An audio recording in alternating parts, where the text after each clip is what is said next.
Hello, English 9, Ms. Long here. This is the beginning of Unit 7, Session 2 on Romeo and Juliet, and this is right after spring break. I hope that you had a fabulous, wonderful, relaxing, and hopefully productive spring break with all the variations of weather that we had for that time. I've had some days of sunshine. I got to go to the zoo myself, be with my kids, go swimming, and then the next day we were shoveling snow. Kind of a weird combination. This is Colorado. So I hope you did something fun yourself. Let me just take a few minutes to walk you through Session 2. This is where we continue our play, Romeo and Juliet. And this will be a short week for us. So we'll have just a few assignments.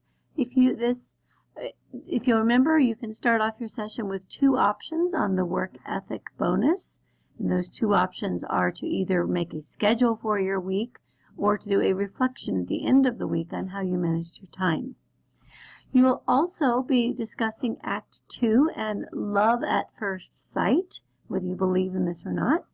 And you'll be analyzing some of the actual Shakespearean language in Scene 2 of Act 2 and looking at the balcony scene. This is the most romantic love scene in the play that has been performed in a number of plays, but obviously film as well. And so you'll be analyzing how that plays out. So just a quick reminder, I'm closing up Unit 6. So if you get it done by the end of the day, Tuesday, you could probably still get it in under the wire. But we are moving on full force into Unit 7. So if you're behind, take note, get caught up completely. So you may want to review Act 1 before you dive into the session. Basically, we have 2 families that hate each other. They're fighting in the streets. And Romeo is lovesick over a girl, Rosaline, who doesn't love him back. And so his friend says, hey, let's go to a party. You'll meet somebody else there, and you'll forget about Rosaline. She's not worth it anyway. And so he goes to a party, and he meets somebody else, and it happens to be the daughter of his family's feud. So Juliet immediately falls in love with him.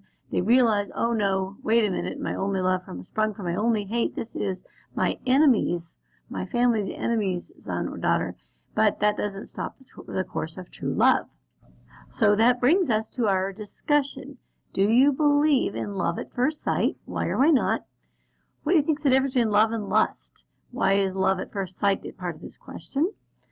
And for you, would you defy your parents to marry someone you love?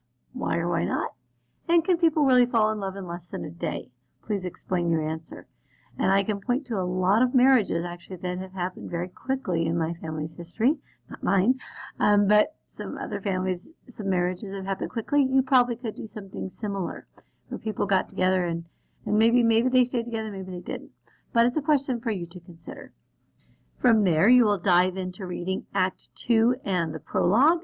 For Act 2, remember that this synopsis, this summary, will really help you out because you know what you're looking for, and it's a lot easier to interpret Shakespearean language when that's the case. So be sure to take the time to read that summary and think about these questions here. With the prologue, what are we suggesting about love, Romeo and Juliet's love in particular, and about Romeo and Juliet and Romeo and love. So take time for that. Then as you get into Act 2, you will enjoy, this is the most classic balcony scene, where Juliet is on the balcony talking to herself about how it is that this young man that is so perfect for her happens to be Romeo, happens to be a Montague. And lo and behold, Romeo's outside to hear all this, and so they meet each other and profess love for each other and decide they want to be married. Well, this is a bit of a problem when their families hate each other, so they get some accomplices, the nurse and the friar. Friar thinks, oh, good, we're going to match up these 2 families. They can stop fighting in the streets. Everybody will be happy. This wedding will save everything. So he, in this act, goes ahead and marries them. But that balcony scene is particularly poetic. It's particularly rich with the kind of language that Shakespeare is so renowned for. So as you look at this balcony scene, you'll be looking for metaphor, simile, and personification. This is comparisons between 2 things without using the word like or as, comparisons between 2 things using the words like or as, and when you give a human characteristic to something that isn't really alive, like when you get mad at those stoplights because they made you late for school when really it's just a machine, that kind of thing. So you'll be analyzing the figurative language in Act 2, Scene 2, just that section, and finding some examples of those.